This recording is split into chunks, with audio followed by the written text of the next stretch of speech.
Hello developers, in this video what we're going to learn is how we can create objects in the database depending on which database we're trying to connect to. So basically I have this solution already prepared from the video that I did in Spanish for this same topic. So let's see the updater. I'm going to delete this so we can start from the top. Okay, so basically this is a normal SAF solution and this is the dbupdater. The updater class. So basically in the method update database after update schema, what we need to do is write a little bit of code. For me, since I don't like to write code that much or repeat code over and over again, I created a shortcut for CodeRush, which is XUQ.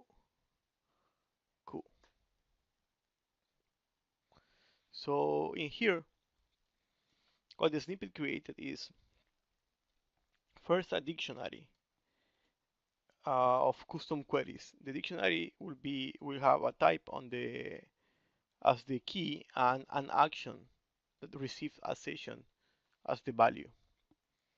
So after that, I start creating a few actions. So for example, these actions are the queries that are going to be run if the database is SQL server.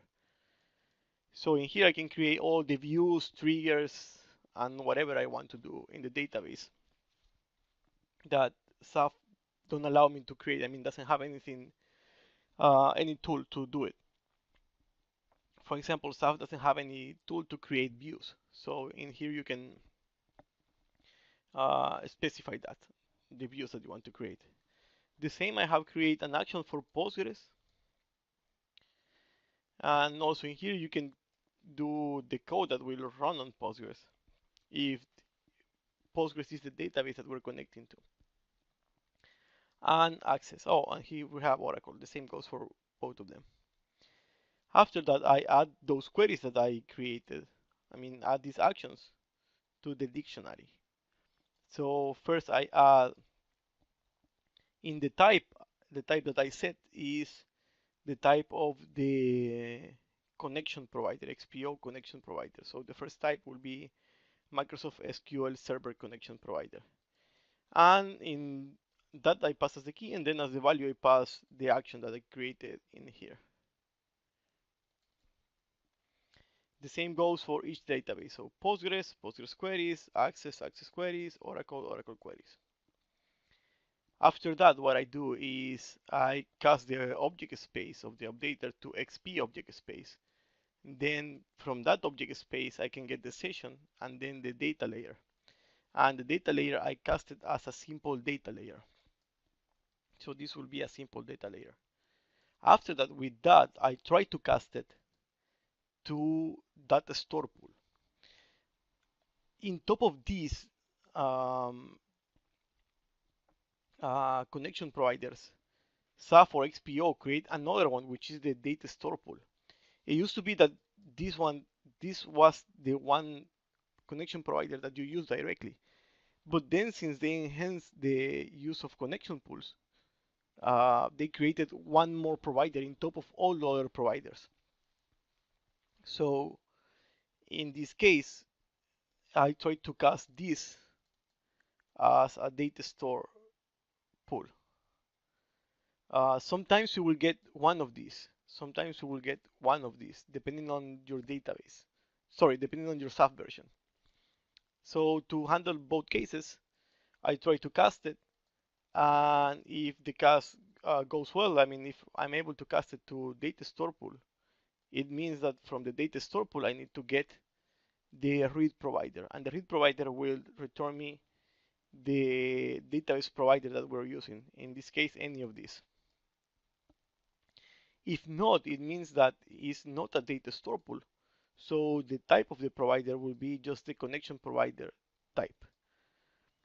And after that, after I figure out which is the connection provider that I'm using in SAF, I loop over my dictionary of custom queries. And in the loop, I check if the key value in the dictionary, which will be the connection providers in here, match the connection provider type that I am currently running, then I execute the queries. So if I'm connected to access, I will only run the queries that are in the access action. If I'm connected to Postgres, I will only run the queries that are attached to the Postgres action, and so on. So let's see. Currently, I think this solution is running access. So let's run it. I will put a debug point in here, a debug point in here, and also in here, and in here. So when I run this, it will not run any of the queries but the access queries. So it will only go inside this method, but not in the other ones because none of the other providers will match. So let's run it.